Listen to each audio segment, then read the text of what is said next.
vous parlais tout à l'heure des deux marquis du Guérand. Je me trouve là devant le portail et les grands piliers, devant l'allée qui mène à leur château. Bien, je vous propose d'entrer.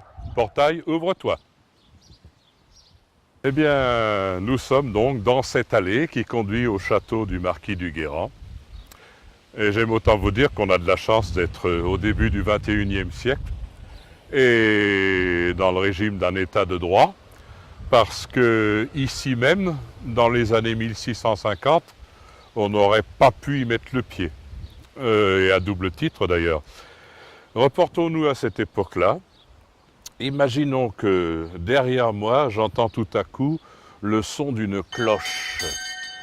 Et puis, si je regarde vers la place du bourg, je vois les hommes, les femmes, les enfants, tout le monde qui regagne à toute hâte son logis. Car derrière le bruit de la cloche, j'entends un autre bruit plus sourd, le galop du cheval du marquis.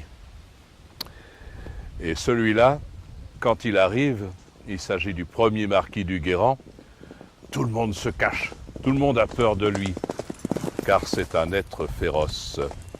Les dames ont intérêt à se cacher, peut-être pas entre 7 et 77 ans, mais en tout cas, il est fort intéressé par elle. Et donc, on se sauve devant lui.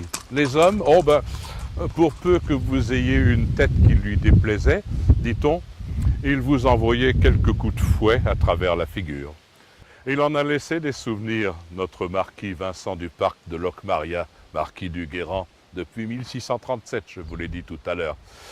Il en a laissé pas que de bons souvenirs, bien sûr. Bon, il y a l'architecture du bourg, je vous en ai parlé, mais il y a aussi toutes ces histoires, des anecdotes, des légendes, je ne sais pas, mais on en parle tant. Il n'y a pas de fumée sans feu, c'est bien connu.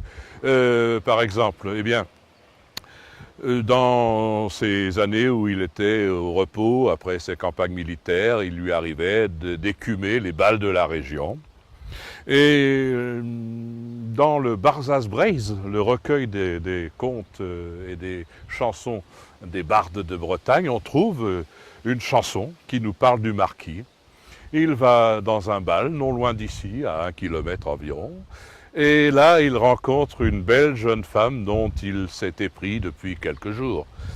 Il veut la séduire, alors il s'interpose le fiancé de la jeune femme, qui est un clerc, c'est-à-dire un jeune homme instruit, et qui discute avec le marquis, car il n'a pas peur et car il est instruit. Eh bien, pour s'en débarrasser, le marquis lui plonge tranquillement son épée à travers le corps. Et c'est une légende que l'on cante toujours. Le marquis en avait beaucoup des comme ça, je ne vous les raconterai pas toutes. En tout cas, il en avait gros sur la conscience, puisque peu de temps avant sa mort, il a décidé qu'il était temps quand même de racheter son paradis. Et à cette fin, il a fait construire un magnifique hospice, donc dans lequel il se proposait de faire entretenir, une fois qu'il serait érigé, et après sa mort à lui, où se ferait entretenir une douzaine de familles pauvres du village. Cet hospice, eh bien, c'est l'actuelle mairie de Plouégat-Guérand, donc on doit aussi ça au marquis.